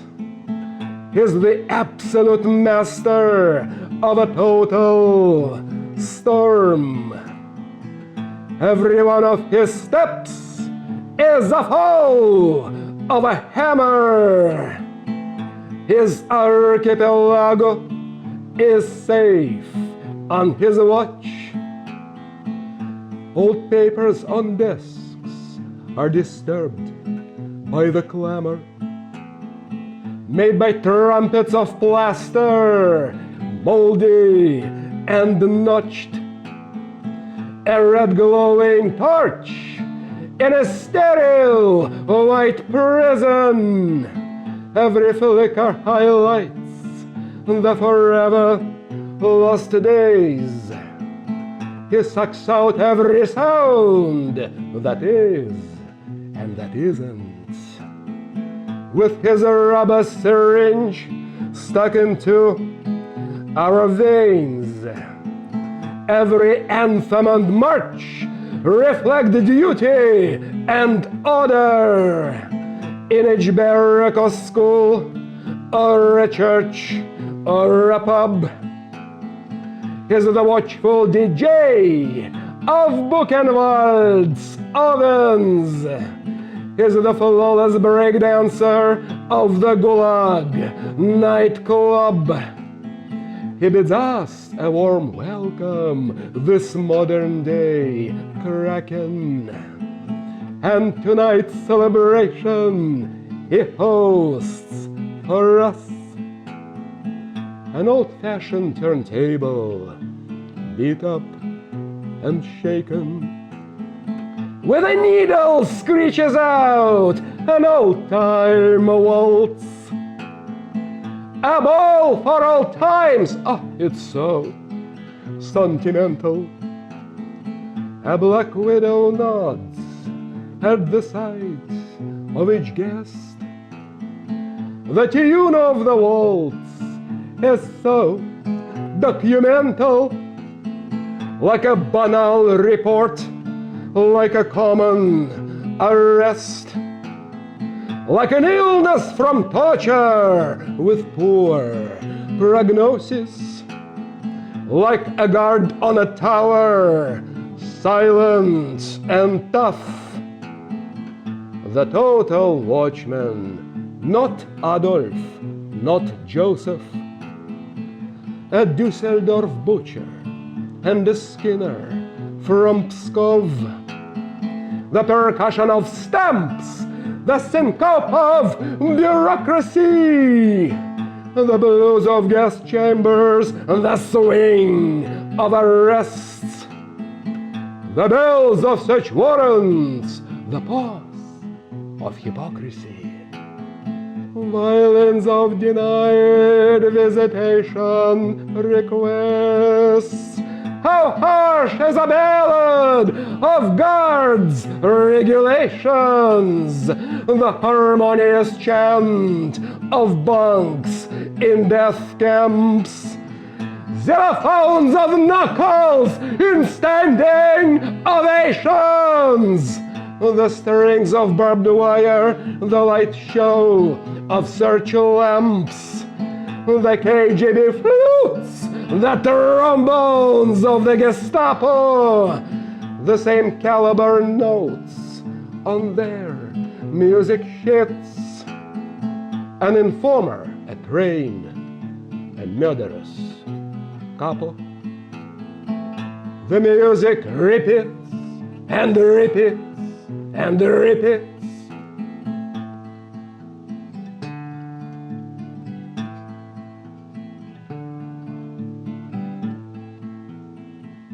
The total watchman is simply a culture, of a oiled machine from a long time ago. Sunlight is chaos, but darkness is structure. It is cold. Does it matter? I figured. You know. I mean, this town shape-shifts, changes names by the hour. The address of this place has been hidden from sight. There is no street, no house, no tower, where the total watchman celebrates through the night. Well, here's another one I'm going to show you, and it's by a third artist which I really love. It's Alexander Byshlachov, and he sort of kind of followed in the footsteps of the other two, whether he realized it or not. He technically falls into the category of Russian rock.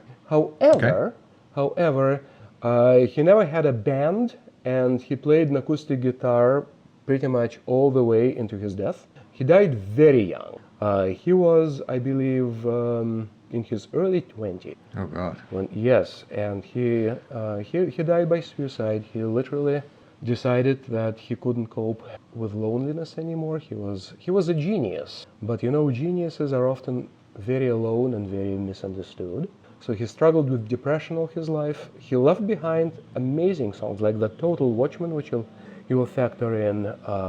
This one is probably one of my very favorite because it's a very feeling song, and it's probably the most surrealistic song that he wrote. Doesn't really need much of a further introduction. Let me switch guitars. It's much better on a 12 string, which, by the way, I think he preferred to play. It is called "'Tis Time to Fly." Okay. And whenever I think of younger people who are just beginning to find wings, I think of this song.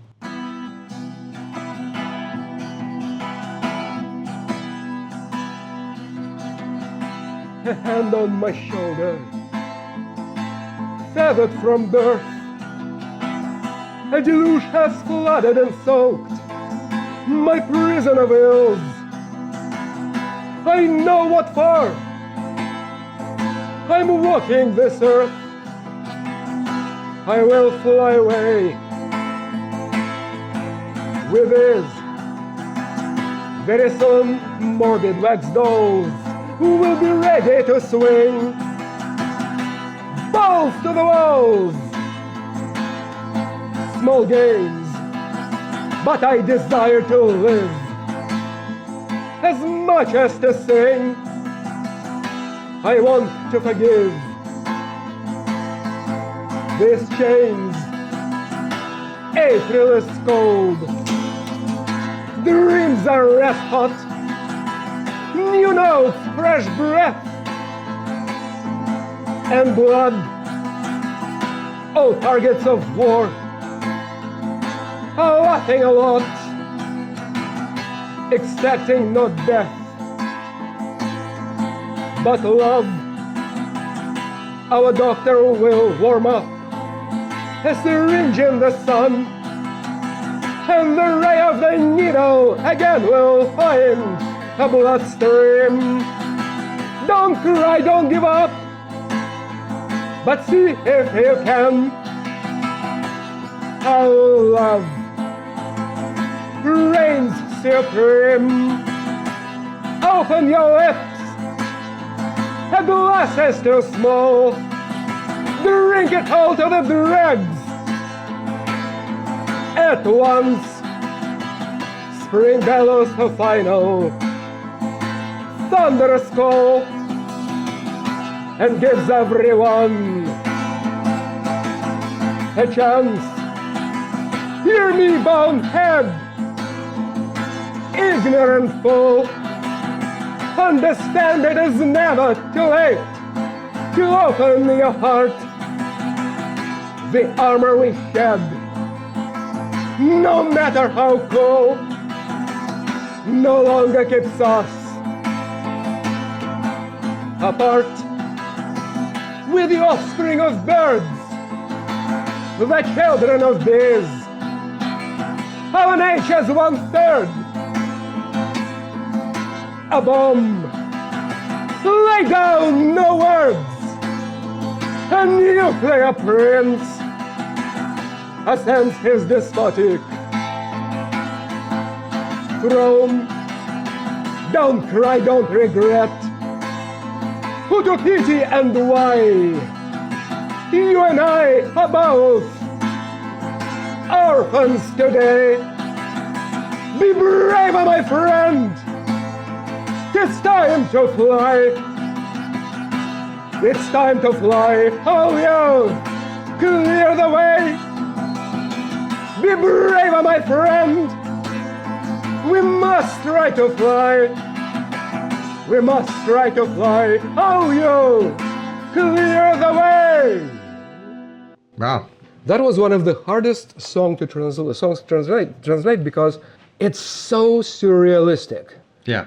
And I just sometimes had to find kind of corresponding images. And that's all I can say because I translated, I remember, it took me maybe 2 hours to translate that one, which is a very short time, not the shortest, but I've done, but short. And I remember that I just had to turn my kind of one layer of my brain completely off and run with a stream of consciousness. Because to me, that song reads like a stream of consciousness. And this is the perfect example that you really don't need to be anal retentive about word-to-word accuracy to convey the meaning. Okay. Could you give me an example of like the original Russian and your translation in English? Just so I can get an idea of like a specific example so we can get an idea of what you mean. Oh, or is that a hard ask?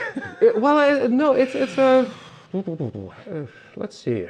Well, going back to the first song I showed you today, "All Is Wrong."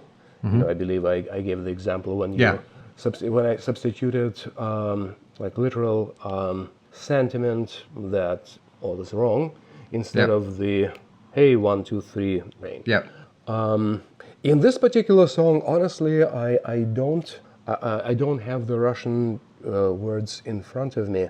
But for example, I'll just the end. It's the literal the title of the song and the final line is "Оно от винта, все от винта." От винта literally means step away from the propeller.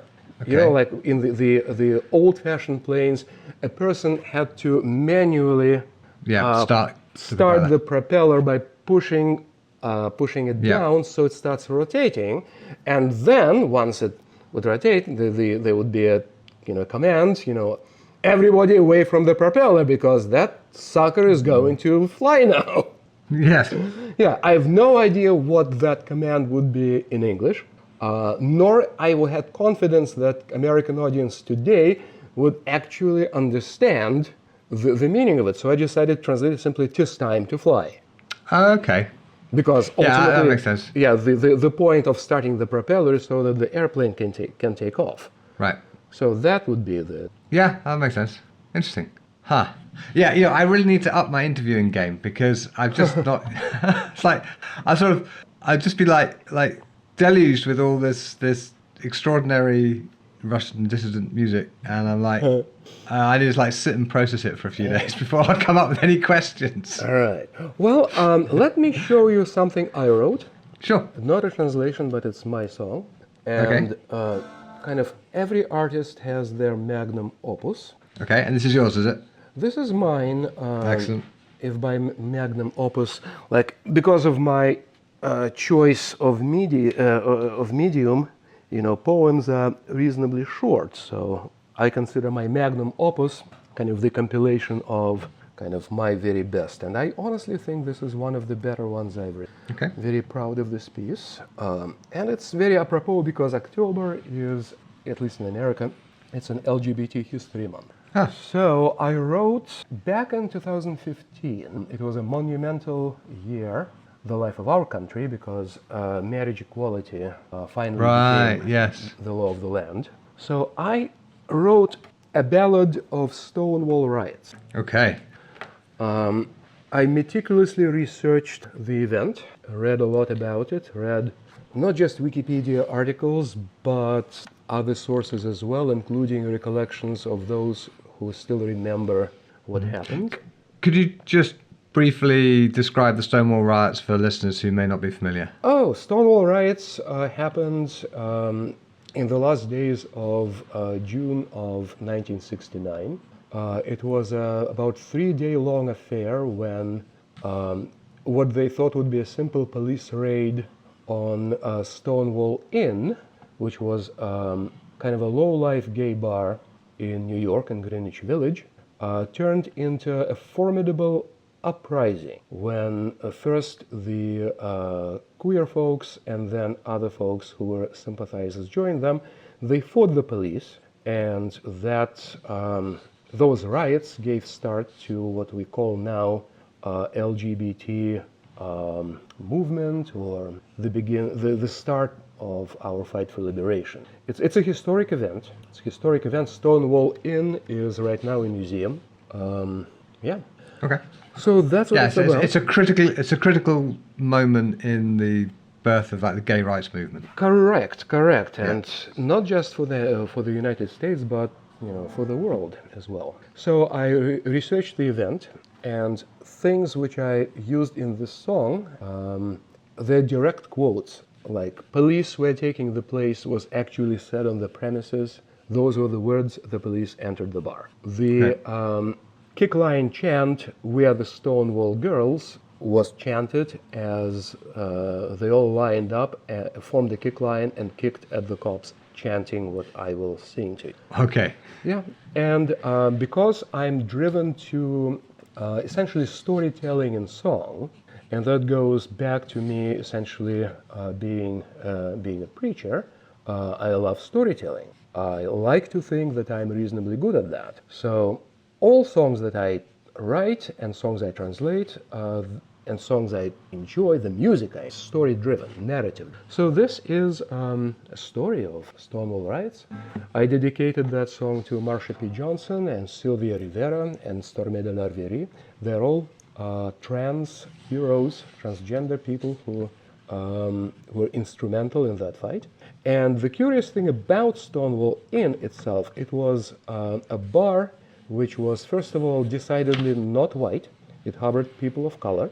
And it was a place where drag queens and what we would call today transgender people, there was no such word for that back then, used to congregate. Like all gay bars at the time, it was run by mafia, and that place was literally a pit. It didn't even have running water. Wow. Yes, they washed glasses in a trough. So, yeah. So the police decided to pick literally on the most vulnerable, and they unexpectedly they got an upright. Okay.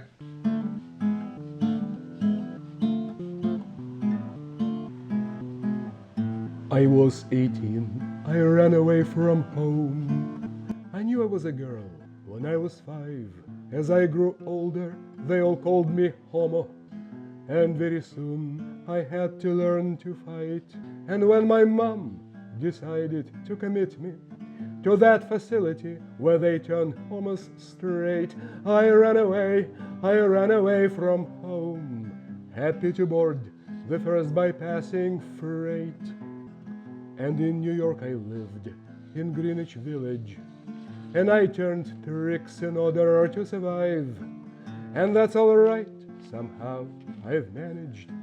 It was a rough and very queer life, and my sweet home, far away from home, was a small tavern called Stonewall Inn. It was a dive for all unwelcome homos, where mobsters sold counterfeited gin. It was not long before I met my Danny, or Danielle, as she was known to us. We two were much alike, it was uncanny. And Sylvia has taught us how to dress. Oh, Marsha Johnson, Sylvia Rivera, a Stonebridge Dyke, Stormé de l'Arverie. I knew them all, and I will love forever the legacy they left to set us free.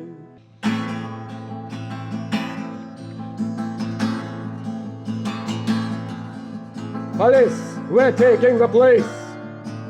Your boss ain't legit, no question. Wipe that freakish makeup off your face. Look at you, what a fucking disgrace. How much do you charge for a session? Police, we're taking the place. Yeah, there is no stamp on this bottle. Wipe the smile off your ugly face. Yeah, till they break up that embrace. Get out to the street, down dawdle. Police, we're taking the place. So, mafia spraying on perverts. What's your age? What's your sex? What's your race? This cross-dresser don't know his place. To the left with the monumental case. You exist, that's what's causing disturbance. We are shutting down this place.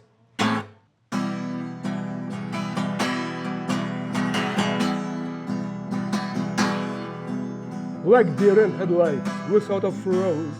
They flipped the switch and flooded us with light. The undercovers, to ascend to nose, walked forward beaming with delight. The cops have ordered us to form a line, and Danielle, God bless her, squeezed my hand. ID arrest and then jail or fine. As usual, they had a simple plan. Police, we're taking the place. What's your age? What's your sex? What's your race? Dags and homos, the voice in this place. We are shutting down this place. It's debased.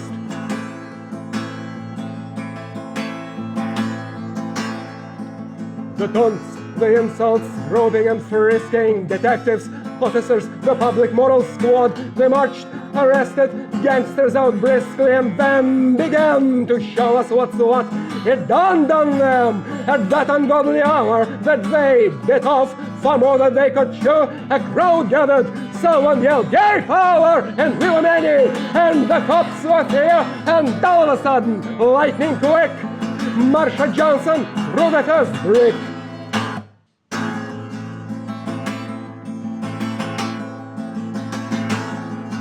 Precinct requesting backup. Feds fighting back, it's unreal. They look like they will blow up.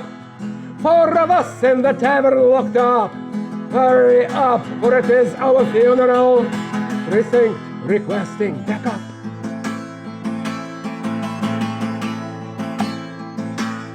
The New York finest, vicious thugs and bullies, like nevermore deserved to be called pigs. They had batons and handcuffs, guns and bullets, and we had purses, pumps and matted wigs. And when a cop has laid his hands on Danny, she swung her purse and hit him on the head. And he did not expect that from a tranny. His eyes read plainly, "Bag, I want you dead." They grappled with each other like berserkers, and then I heard an ear-splitting cry. The cop had Danny in a headlock and cursing, drove his baton right into Danny's eye. I see the bloodied lens of Danny's glasses in her eye socket stuck 2 inches deep. This vision doesn't fade as time passes. I often wonder how I can sleep.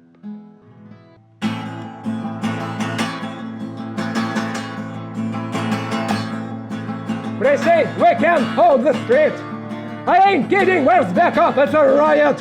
Heads are fighting, we are in retreat. They're taking us down, I repeat.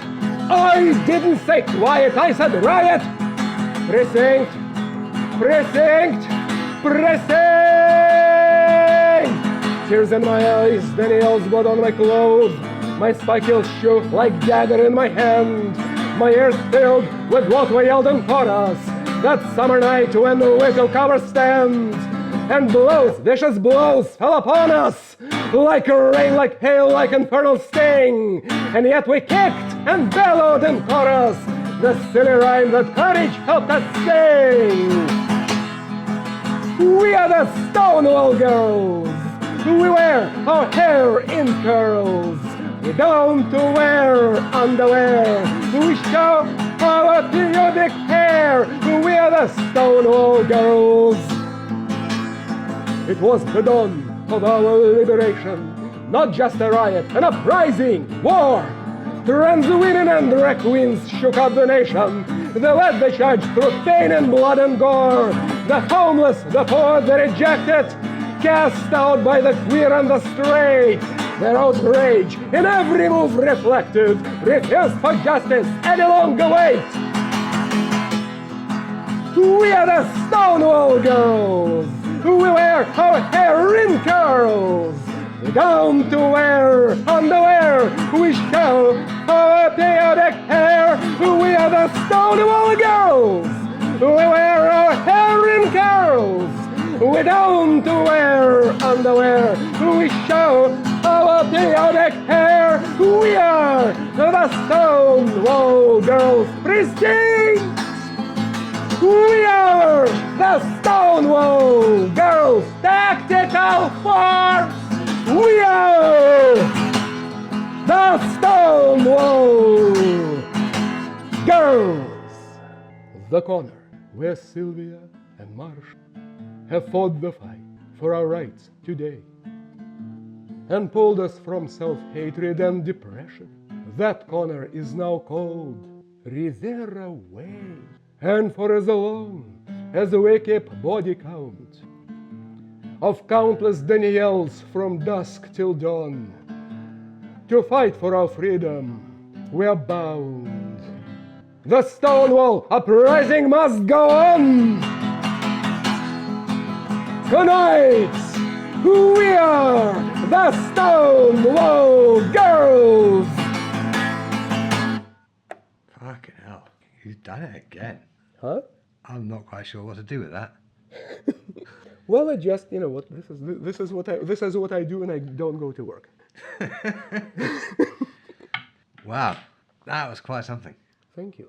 I think I'm going to put a content warning in the intro to this episode because the average listener to the show is not used to hearing things like that on this show.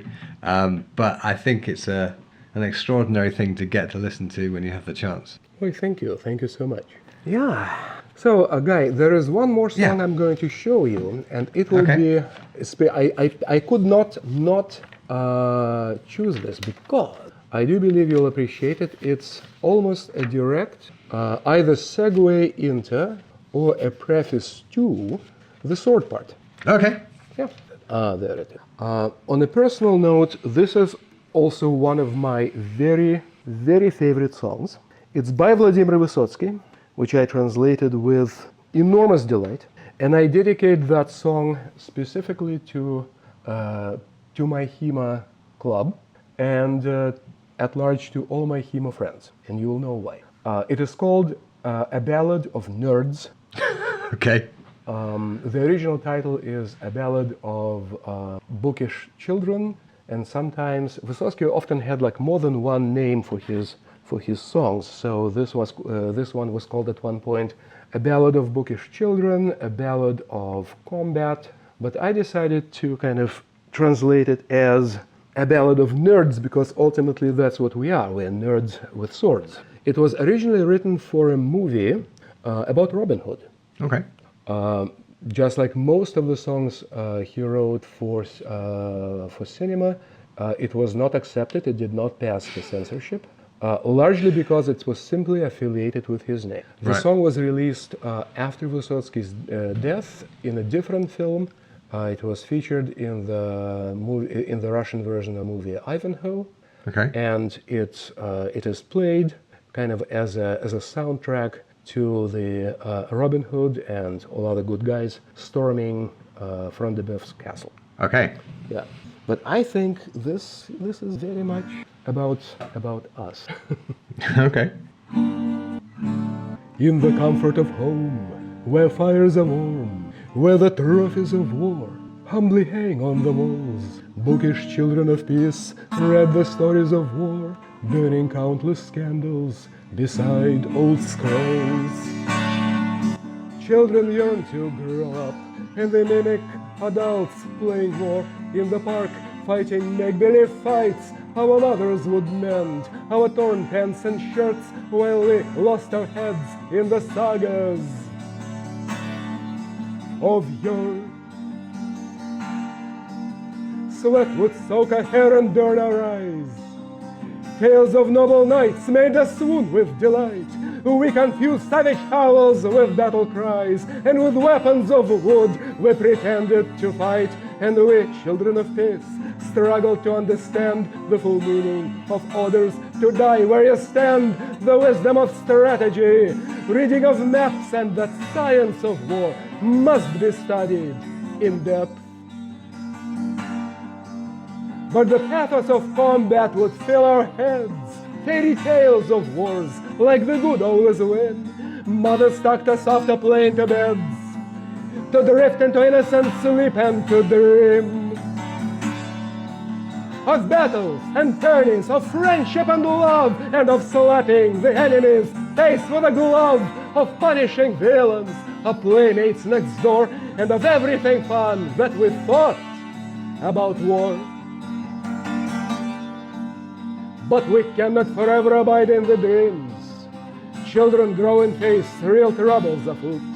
Try to wrestle a sword out of cold dead hands of the fallen who bid us to fill their boots. Feel the weight of the breastplate, the helm and the shield. Find out what it's like, a steel sword to wield. Are you cowardly was, or the chosen one? Taste combat and tell me if war is much fun. And when you watch your friend collapse in a fight, gushing blood from his wounds at your feet as he dies, and as you howl from guilt because you have survived, and dream of his voice and his dead staring eyes, you will learn that at last you have found in this gore the true meaning of loss, the true meaning of war, the grim visage of slaughter, and the rattling breath, corpses, coffins, and crows, the horror of death. But if you idled when justice was calling to arms, content to observe and staying away from all harm, afraid to get dirty and hiding behind a wall, then in this life you have failed to matter at all. If you cleared your path with your grandfather's sword, if defending the good you have suffered and bled, and if bathing in tears you were true to your word, then you've read useful books as a child, my friend.